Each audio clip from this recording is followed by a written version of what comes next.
রাজনৈতিক দলগুলোর সঙ্গে পরামর্শ করে তাদেরকে সাথে নিয়ে জনগণের সামনে ৩১ দফা সংস্কার কর্মসূচি উপস্থাপন করেছে।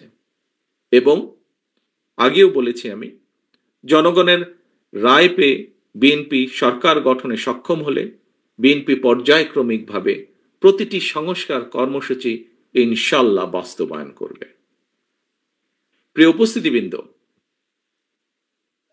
প্রিয় শিক্ষকবৃন্দ, মঞ্চে উপস্থিত সম্মানিত নেতৃবৃন্দ, মুক্তিযুদ্ধের মাধ্যমে অর্জিত দেশের মহান মুক্তিযুদ্ধের যে আকাঙ্ক্ষার প্রতিফলন হয়নি, যে সংবিধান, মুক্তিযুদ্ধের মাধ্যমে যে সংবিধান ছিল, সেটিতে কিন্তু মহান মুক্তিযুদ্ধের আকাঙ্ক্ষার প্রতিফলন হয়নি।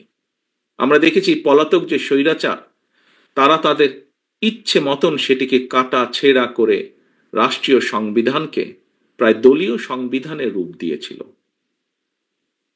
ঠিক একইভাবে নির্বাচন কমিশন কিংবা দুদকের মতন সাংবিধানিক প্রতিষ্ঠানগুলোকেও তারা একদম অকার্যকর করে দিয়েছিল। দুদক সম্পর্কিত দন্তহীন বাক তারা নিজেরাই নিজেদেরকে বলেছে। এমন বাস্তবতায় কিন্তু বর্তমান অন্তর্বর্তীকালীন সরকার নির্বাচন কমিশন, দুদক এবং সংবিধান সংস্কার সহ বেশ কিছু গুরুত্বপূর্ণ বিষয় সংস্কার কার্যক্রম হাতে নিয়েছে বর্তমান এই অন্তর্বর্তীকালীন সরকার। বিএনপির ৩১ দফা সংস্কার কর্মসূচি এবং অন্তর্বর্তীকালীন সরকারের সংস্কার কার্যক্রমের সঙ্গে দু একটি মৌলিক বিষয় ছাড়া, প্রক্রিয়াগত বিষয় ছাড়া তেমন কোনো ভিন্ন মত বা বিরোধ নেই। আমি আগেও বলেছি, বিএনপির সংস্কার এবং নির্বাচন, বিএনপি দুটোরই পক্ষে। বিএনপি সংস্কার এবং নির্বাচন দুটোরই পক্ষে, দুটোই অত্যন্ত জরুরি। সংস্কার নাকি নির্বাচন, কেউ কেউ এমন উদ্দেশ্য প্রণোদিত প্রশ্ন নিয়ে কূটতর্ক করার অপচেষ্টা করেছে। আমরা যদি দেশের বিরাজমান পরিস্থিতি দেখি, তাহলে কিন্তু সেটি ভিন্ন। দেশের কোটি কোটি পরিবারের কাছে এই মুহূর্তে নির্বাচন এবং সংস্কারের চেয়েও গুরুত্বপূর্ণ হচ্ছে সংসার পরিচালনা করা। একদিকে দ্রব্যমূল্যের ঊর্ধ্বগতি, অপরদিকে জনগণের উপরে চাপিয়ে দেয়া ভ্যাটের বোঝা। ফলে দেশের কৃষক, শ্রমিক, দিনমজুর, স্বল্প আয়ের, এমনকি নিম্ন মধ্যবিত্ত পরিবারগুলোর কাছেও সংসার টেকানোই অনেক ক্ষেত্রে দায় হয়ে পড়েছে। অনেক পরিবারে চলছে নীরব হাহাকার।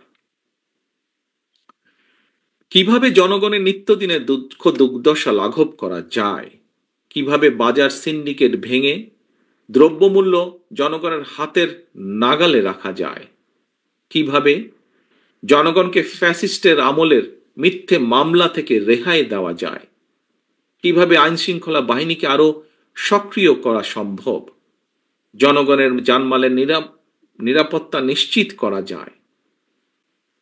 প্রিয় উপস্থিতিবৃন্দ, অন্তর্বর্তীকালীন সরকারের সামনে অগ্রাধিকারের তালিকায় এই বিষয়গুলো থাকা অত্যন্ত জরুরি।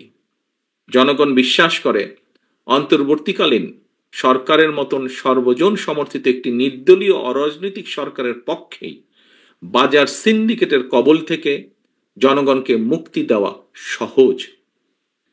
তাহলে এখন প্রশ্ন, অন্তর্বর্তীকালীন সরকার এতদিনেও কেন বাজার নিয়ন্ত্রণে ব্যর্থ? জনগণের উপরে কেন উল্টো ভ্যাটের বোঝা চাপিয়ে দেওয়া হচ্ছে? এখনো কেন বাজার সিন্ডিকেটের দৌরত্ব চলছে?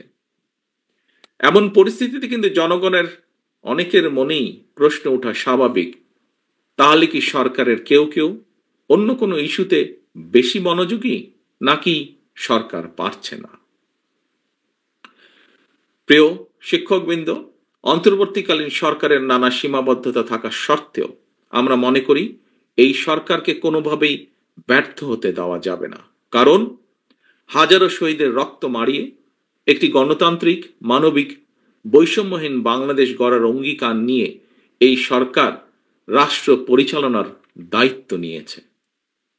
প্রিয় শিক্ষক, শিক্ষার্থী, তরুণ, ছাত্র ভাই ও বোনেরা, দেশের ছাত্র ও তরুণরা রাষ্ট্র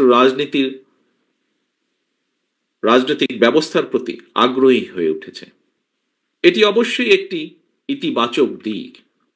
এইসব তরুণরাই গত ১.৫ দশকে একটি নির্বাচনেও ভোট দিতে পারেনি তারা।